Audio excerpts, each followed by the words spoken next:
2002 সালে যে এসআইআরটা হয়েছিল, তারা যেটাকে বেঞ্চমার্ক হিসেবে ধরছে, 2002 সালে যখন হয়েছিল তখন সময় লেগেছিল 2 বছর। আর এখন 2 মাসের মধ্যে জাতীয় নির্বাচন কমিশন সিদ্ধান্ত নিয়েছে তারা বাংলায় এসআইআর করবে, এবং শুধু বাংলা নয়, প্রায় 12টা রাজ্যে তারা একসাথে এসআইআর ঘোষণা করেছে। কিন্তু আপনারা দেখেছেন কালকে যে 5টা রাজ্যে আগামী 2026 সালে নির্বাচন রয়েছে এপ্রিল মাসে, তার মধ্যে বাংলায় নির্বাচন আছে, কেরালায় নির্বাচন আছে, তামিলনাড়ুতে নির্বাচন আছে, আসামে নির্বাচন আছে, পন্ডিচেরিতে নির্বাচন আছে। খুব কৌশলের সাথে তারা আসামকে বাদ দিয়েছে, এবং এটা তো কাকতালীয় হতে পারে না। এই 5টা রাজ্যে আপনি যদি দেখেন তাহলে এই 5টা রাজ্যে একমাত্র আসাম যেখানে বিজেপি ক্ষমতায় রয়েছে। তাহলে বিজেপি যেখানে ক্ষমতায় থাকবে সেই রাজ্য যখন আগামী 5 মাস 6 মাসের মধ্যে নির্বাচনে যাবে, সেখানে এসআইআর হবে না, বাংলায় এসআইআর হবে। তারা বলেছে যে সেখানে সিটিজেনশিপ অ্যাক্ট পৃথক রয়েছে, আসামের ক্ষেত্রে আলাদা প্রভিশন রয়েছে, সেই জন্য আমরা আসামে করব না। তাহলে আপনি এক দেশ এক বিধান এক নিশান, ওয়ান নেশন ওয়ান ইলেকশন এসব গল্প দেন কেন? আপনি ইলেকশন কমিশনের কোন রুলে লেখা আছে যে ভোটার লিস্ট রিভিশনের সময় এই স্টেটে কাজ হবে আর ওই স্টেটে হবে না? এটা কে বেছে দিয়েছে? কার অঙ্গুলি হিলনে চিফ ইলেকশন কমিশনার এবং জাতীয় নির্বাচন কমিশন কাজ করছে? কি এদের গায়ে জ্বালা এত বাংলাকে নিয়ে?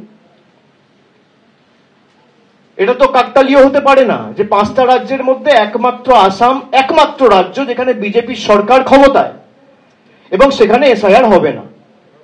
কেন? এর কোনো সদুত্তর নির্বাচন কমিশন দিতে পারেনি।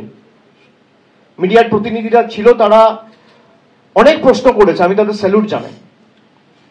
আস্তে আস্তে আমাদের দেশের মিডিয়াও পাল্টাচ্ছে। তারা যে প্রশ্নগুলো করেছে মেরুদণ্ড সোজা রেখে করেছে, একটা প্রশ্নের কোনো সদুত্তর দিতে পারেনি। আপনি বলছেন বাংলায় অবৈধ নাগরিক রয়েছে, বাংলাদেশি রয়েছে, রোহিঙ্গা রয়েছে। আমি আপনাদের খালি একবার ভারতবর্ষের ম্যাপটা দেখাই। ইন্ডিয়ার ম্যাপটা আমি একবার আপনাদের সকলকে দেখাবো। লাগাও, ইন্ডিয়ার ম্যাপটা লাগাও। এখানে যে রেড বর্ডারটা রয়েছে, আপনারা যদি ম্যাপটা ভালো করে দেখেন, আমি সবাইকে অনুরোধ করবো এটা দেখার জন্য। এখানে যে রেড বর্ডারটা রয়েছে, একদিকে রয়েছে পাকিস্তান, একদিকে রয়েছে মায়ানমার, উপরে রয়েছে ভুটান, নেপাল, আর মধ্যখানে মানে পূর্ব বাংলার যে বর্ডার রয়েছে সেখানে রয়েছে বাংলাদেশ।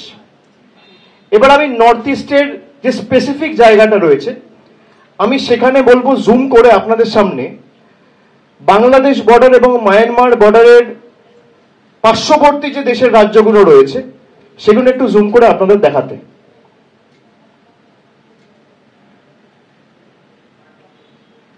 আপনারা দেখুন,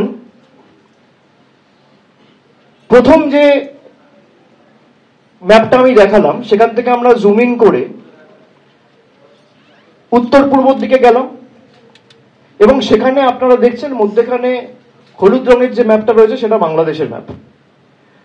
একদিকে রয়েছে বাংলা, একদিকে রয়েছে মেঘালয়, একদিকে রয়েছে আসাম, একদিকে রয়েছে ত্রিপুরা, একদিকে রয়েছে মিজোরাম, আর একদিকে রয়েছে ওয়েস্ট বেঙ্গল।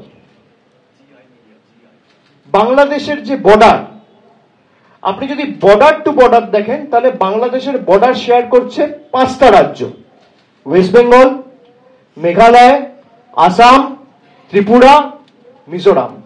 এসআইআর হচ্ছে খালি বাংলায়, বাকি 4টে রাজ্য বাদ, কেউ প্রশ্ন করে না।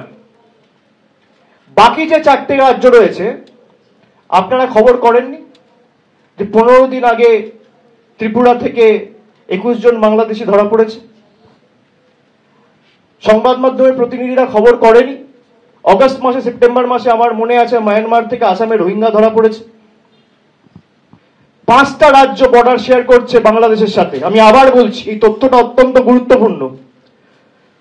পশ্চিমবাংলার সাথে সাথে মেঘালয়, আসাম, ত্রিপুরা, মিজোরাম 4টে রাজ্যেতেই এসআইআর হচ্ছে না, এবং তারা বলছে বাংলায় বাংলাদেশি রয়েছে। পরের স্লাইডটায় যাব। মায়ানমারের যে বর্ডার রয়েছে, মায়ানমারের বর্ডারে আপনারা দেখুন 4টে স্টেট রয়েছে যাদেরকে রোহিঙ্গা বলা হয়। বার্মা বা মায়ানমার থেকে যারা আসে তাদেরকে বলে রোহিঙ্গা। বিজেপির নেতারা বলতো 1 কোটি রোহিঙ্গা রয়েছে নাকি বাংলায়। মায়ানমার বেঙ্গলের সাথে বর্ডার শেয়ার করে না, তারা তো জানে না। আমি ম্যাপ ধরে দেখাচ্ছি, দেশের ম্যাপ দেশাত্মবোধের কথা বলে, দেশের ম্যাপটাও জানে না। এই হচ্ছে বিজেপি। মায়ানমারের সাথে যারা বর্ডার শেয়ার করছে, মিজোরাম, মণিপুর, নাগাল্যান্ড, অরুণাচল প্রদেশ, যাদেরকে তথাকথিত রোহিঙ্গা বলা হয়, সেই রোহিঙ্গা যদি প্রবেশ করে দেশে, তাহলে হয় মিজোরাম দিয়ে করবে, নইলে মণিপুর দিয়ে করবে, নইলে নাগাল্যান্ড দিয়ে করবে, না হলে অরুণাচল প্রদেশ দিয়ে করবে। 4টে রাজ্যের মধ্যে একটা রাজ্য এসআইআর হচ্ছে না। তাহলে নির্বাচন কমিশনের উদ্দেশ্য, লক্ষ্য কি? আমার প্রশ্ন। আপনি যদি বলেন যে আমার লক্ষ্য হচ্ছে বাংলাদেশি এবং রোহিঙ্গা ডিপোর্ট করা, চিহ্নিত করে এদের ফেরত পাঠানো, তাহলে আগে যেখান দিয়ে ঢুকছে আপনি তো সেখানে তাদের আটকাবেন, বা প্রসিডিওরটা তো সেখানে চালু হবে। আপনারা আজকে প্রেস কনফারেন্সে এসেছেন, এই যে আমরা এই রুমটায় বসে আছি, আপনারা তো লাভ মেরে আসেননি।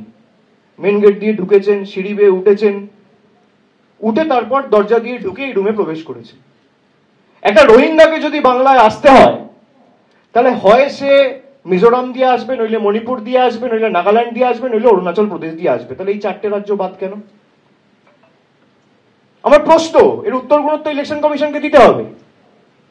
এদের উদ্দেশ্য, লক্ষ্য একটাই, বাংলাকে অপমান করা, বাঙালিকে বাংলাদেশি বলে আখ্যায়িত করা, বাংলা ভাষাকে ব্যঙ্গ বিদ্রুপ করা, এবং যেহেতু 2021-এ লেজে গোবরে হয়ে হেরেছে, 2024-এ 18 থেকে 12 হয়েছে, তাই বাংলার মানুষের থেকে তার মৌলিক অধিকার ছিনিয়ে নেওয়া আমরা হতে দেব না।